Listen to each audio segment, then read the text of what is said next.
Hey there everyone, I'm Dresden and welcome to the second channel. It's been a while since we've done a video on the second channel, but we're back now and I have a little bit of an idea that I want to start getting, started. So, I like fish. I like fish tanks, I like fishing. Fish. I already have a fish tank. It's over there, 10 gallon, and you'll see that in a later video.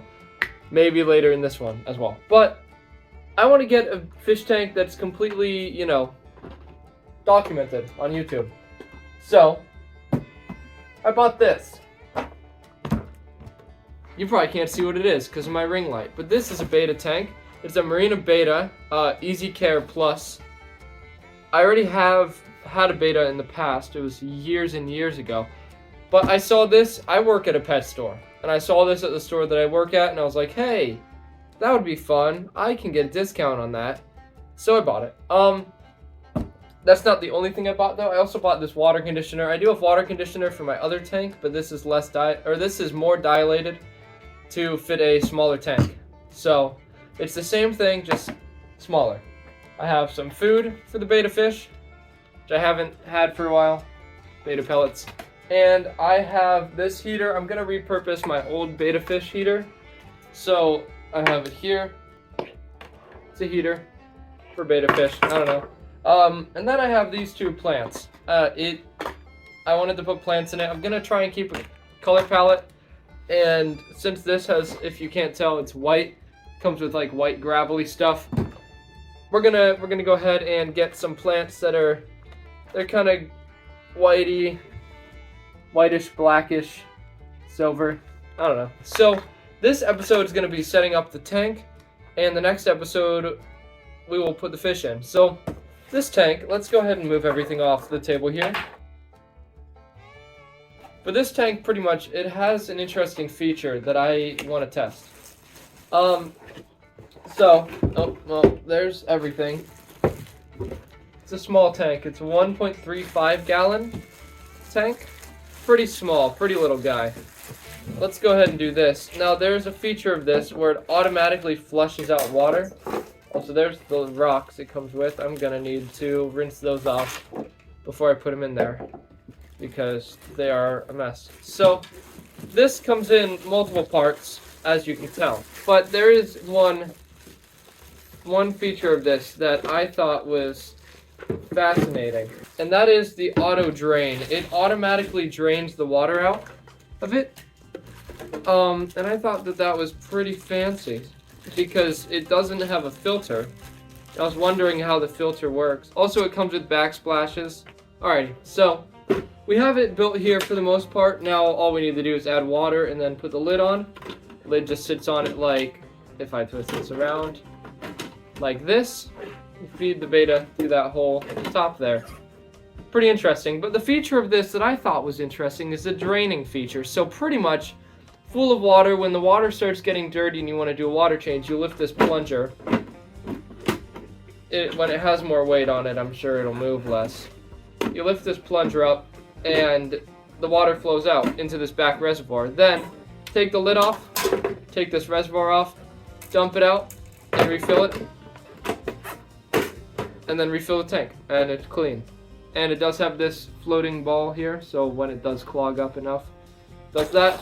Now, the next step is to get these rocks in the tank, but if you couldn't tell, the rocks look a little dusty, so I'm going to go ahead and rinse these rocks off first, and I'll go ahead and put them in the bottom of the tank, and then I will be right back. Alright, so as you guys can see, I do have the rocks in the tank, and they did give a good amount of rocks, but I don't really think it's enough to fully cover up the whole bottom, but that's okay. I have some other rocks from my other fish tank that I'm going to put in. I put extra in that tank on purpose so that I can put some established rocks into this tank. They are pink and blue rocks, but that's okay. I wasn't planning on getting a tank with white rocks. So we're going to put some pink and blue rocks in to help secure these down. Because I'm worried about the bottom of this. It has a bunch of holes in it, and these are held on by suction cups. And whereas my other tank has a glass bottom, this just has that plastic one with holes in it. So I'm going to kind of bury these in with those rocks and then try to get some of these rocks on top of those rocks. once I put water in this, and for now, we're just gonna leave the rocks in it. So now the next step is to fill it with water. I'm gonna hope that this is sealed well, and I'm gonna go ahead and put all the water in it. But first, I do want to test this overflow system in the back. I want to see how it works. So it looks like all it does is it has this. So the water goes through this bottom and up this, and once it fills up enough, it goes into this plunger, and then it creates a sort of suction, like vacuum, and sucks all the water down into this tank. So I want to test that. I want to know how this works. So let me go get a cup. So I have my gallon of water here. This is what I usually use to fill up the other tank. We're gonna go ahead and dump this in. I want to see how this works. So is it filling up in the back? It should be. That's how water generally works. Let's go ahead and get a little bit more water, but yeah, so the water is filling up in this back sort of reservoir here as well. Cool. Let's go ahead and get a little more water.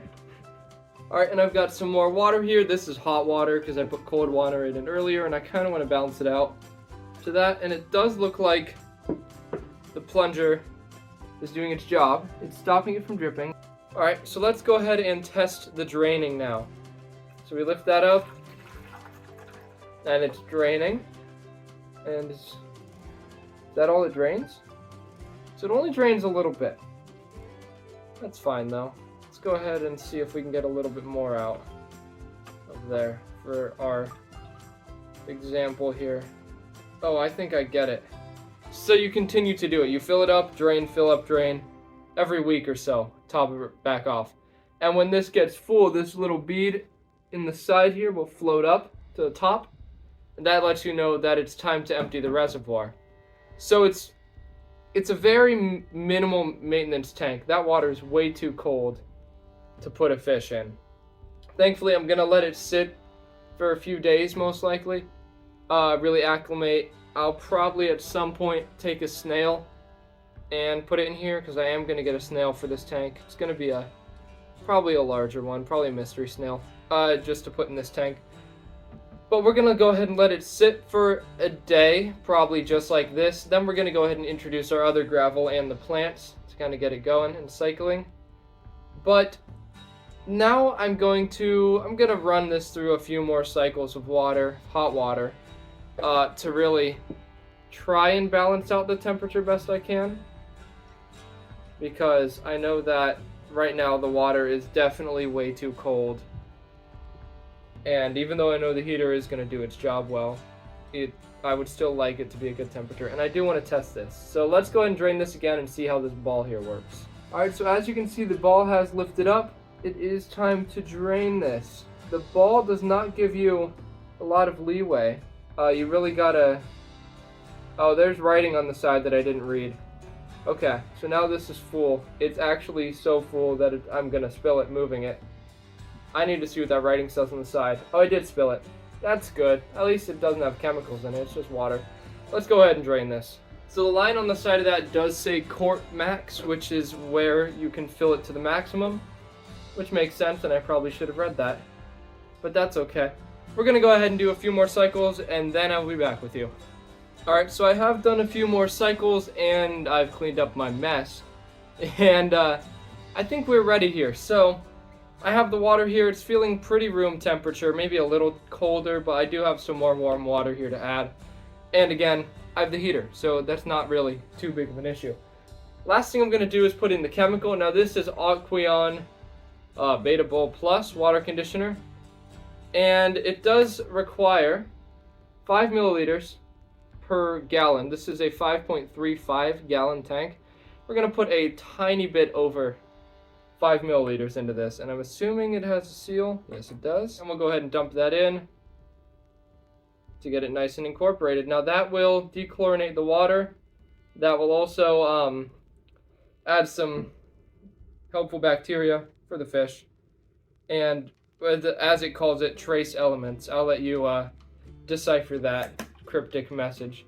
So we have our tank here. Let's go ahead, and I'm gonna put it in the spot where it's gonna be sitting, and I'm gonna let it sit for a day. I don't have a light for it yet, I still need to buy one. So I will go ahead and buy a light for it, but for the time being, it's just going to sit there in the whatever room light shows up from the sun.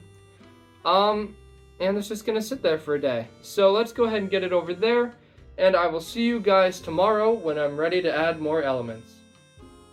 Alright, so I've had a tank sitting up on my shelf over there for about a day, a little over a day. And I put in the dechlorinator, the water, and some bacteria to get it settled in. And now it is time to add our plants. So we have these two plants. I don't remember what they are, little beta plants. And we're gonna go ahead and put them in. I want one on each corner. Now the cool thing is they do look different from each other, so I am a big fan of that. I picked these because I want to stick with this kind of color palette, except for the fish. I don't know what color fish I'm planning on getting. And I'm gonna pin it down with some rocks for my established tank. I have had these for a whole day in my already established tank to hopefully get a bit of bacteria on them. And now I'm going to bury them. Alright, so I've got those plants and those rocks in. Let's go ahead and close it up and leave it here. So next episode of this tank, we will go ahead and get ourselves our fish. And we will go ahead and get ourselves a snail. I do want a snail for this tank. However, let's go ahead, get it on the shelf, and I'll show you the final results of what we have here in a little bit better lighting than what the ring light provides.